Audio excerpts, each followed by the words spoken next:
खबर शामिल करेंगे कोटली आजाद कश्मीर से, जहां पर शहरी का कहना है कि भारत ने अगर पाकिस्तान और आजाद कश्मीर की तरफ से मैली आंख से देखा तो उसकी आंखें नोच लेंगे।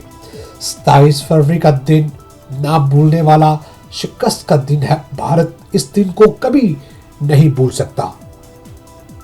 भारत ने अगर दोबारा ऐसी गलती की तो इसकी कई गुना ज्यादा भरपूर तरीके से तवाज़िया की जाएगी। पाक फज़ाई को सलाम पेश करते हुए नौजवानों ने नारेबाजी भी की। मज़ीद तफसीलात जानेंगे मोहम्मद नदीम चौधरी से।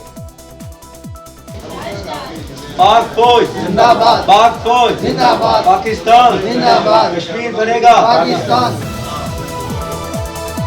जी बिल्कुल, 27 फरवरी का दिन भारत की शिकस्त का दिन है। आज के दिन ही 27 फरवरी को पाक फज़ैया के बहादुर नौजवानों ने भारत के 2 त्यारे मार गिराए थे और भारत समेत पूरी दुनिया को ये बात बावर करवा दी थी कि हमारे पाक फज़ैया और दीगर अदारे दुश्मन को उसका मुँह तोड़ जवाब देने के लिए हमा वक्त तैयार रहते हैं। आज मुल्क भर की तरह आज़ाद कश्मीर के तमाम छोटे बड़े शहरों में भी पाक फज़ैया को सलाम पेश करने के लिए मुख्तलिफ तक़रीबात मुनक़्क़द की जा रही हैं। हमारे साथ इस वक्त कुछ नौजवान मौजूद हैं, इस हवाले से उनसे बात करते हैं कि आज के दिन के हवाले से वो क्या पैगाम देना चाहते हैं।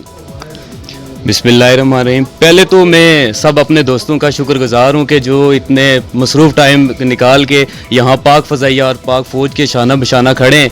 और उसके बाद मैं इंडिया को ये बात बावर करवाना चाहता हूँ कि वो अगर पाकिस्तान को और आज़ाद कश्मीर को मैली आंख से देखेंगे ना तो हम उनकी आंखें नोच निकालेंगे। और उसके बाद ये बात बताना चाहता हूँ कि अगर हमारे मुल्क पे उन्होंने थोड़ी सी भी बिल्कुल थोड़ी सी भी कोई गलती करने की कोशिश की ना तो ये तो सरप्राइज़ थोड़ा सा ना, हम उनको और इससे बड़ा सरप्राइज़ वो जो ना करके दिखाएंगे।